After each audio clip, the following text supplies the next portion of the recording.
the Shadow Foreign Minister, Simon Birmingham.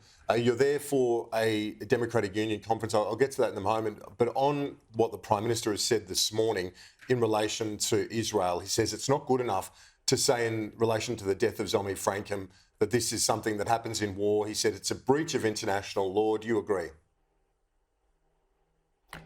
Kieran, the death of Zomi Frankham is clearly an enormous tragedy and a terrible mistake that occurred in relation to her death and those of her co-workers who were there doing such important and valuable aid to save the lives of others. And we can all feel the pain and the grief that her family, her loved ones, and indeed her partners in the charity would be feeling.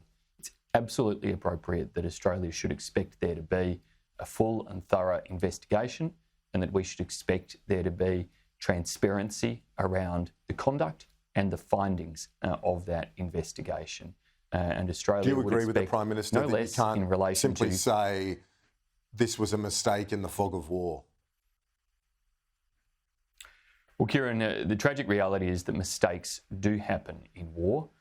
I'm not going to leap to prejudge what should be a full and thorough investigation, and the findings of which should appropriately be made transparent. As I was saying before, Australia would expect no less in any other circumstance where an Australian citizen is killed, particularly where they are killed through the actions of a foreign government or their defence forces. So it's appropriate for us to have those expectations, but it's also appropriate for us to test the findings of those investigations when they are made public, as we should expect them to be made public, and then to move on to any conclusions that can be drawn once we see them. So you agree there should be full accountability. Do you agree with the Prime Minister and Foreign Minister, who both expressed anger and outrage to their respective Israeli counterparts? Is that the right thing to do in the wake of this tragedy? Well, this should not have happened, and it's very clear it should not have happened, and it is a terrible and tragic mistake. And of course, Australia should make its views known.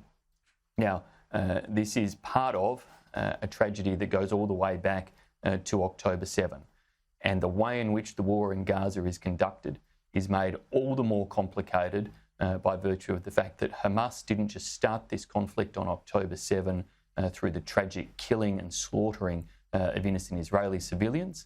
It has added to the humanitarian toll and the catastrophe of this conflict by the way in which it embeds itself in civilian infrastructure across Gaza, the way in which it uses innocent people as human shields, and all of that has added to the tragic toll of this. And of course, this conflict could come to a much quicker end if Hamas were to release the many hostages they still hold and have been holding since October 7, and were to surrender unconditionally. Do you agree with Penny Wong, though, the terrorist capabilities and infrastructure all of what they you have? said is true.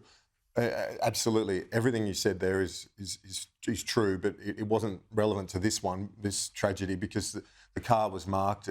They weren't hiding militants; these were aid workers. Do you agree with Penny Wong that Israel, all of the context you gave, does not remove Israel's responsibility to abide by international humanitarian law? We've said all along that Israel has responsibilities in relation to its regard for international law and how it conducts itself with regard for international law. Hamas, of course, has never shown any such regard. They didn't on October 7, and they haven't on a single day of this conflict since then. Israel has those responsibilities.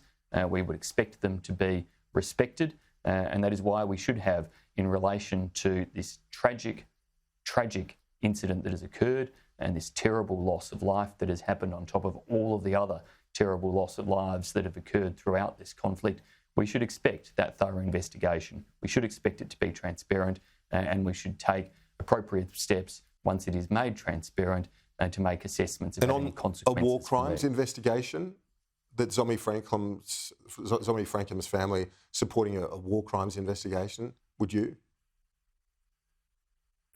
Well, there are many investigations that are undertaken in relation to Israel's conduct. In fact, far more perhaps than in any other circumstance around the world, and that predates October 7.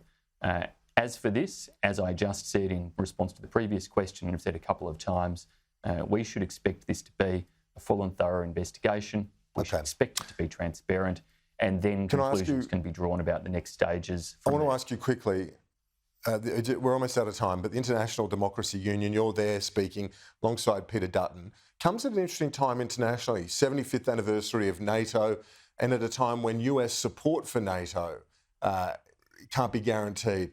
Just quickly, what's your message there at the IDU over coming days in New Zealand? It is so crucial for liberal democracies of the world to work together, to cooperate, and that includes in terms of support for NATO and the security alliance that has been built there. And critically, we need to deliver a consistent message of support for NATO's support for Ukraine and to have resolve in seeing Ukraine succeed. Because if Ukraine is defeated, if the West is seen to be weak in relation to its support for Ukraine, then that will be seen to be weakness everywhere, not just in relation to Ukraine or Europe. Simon Birmingham joining us live from Wellington. Appreciate it. Thanks.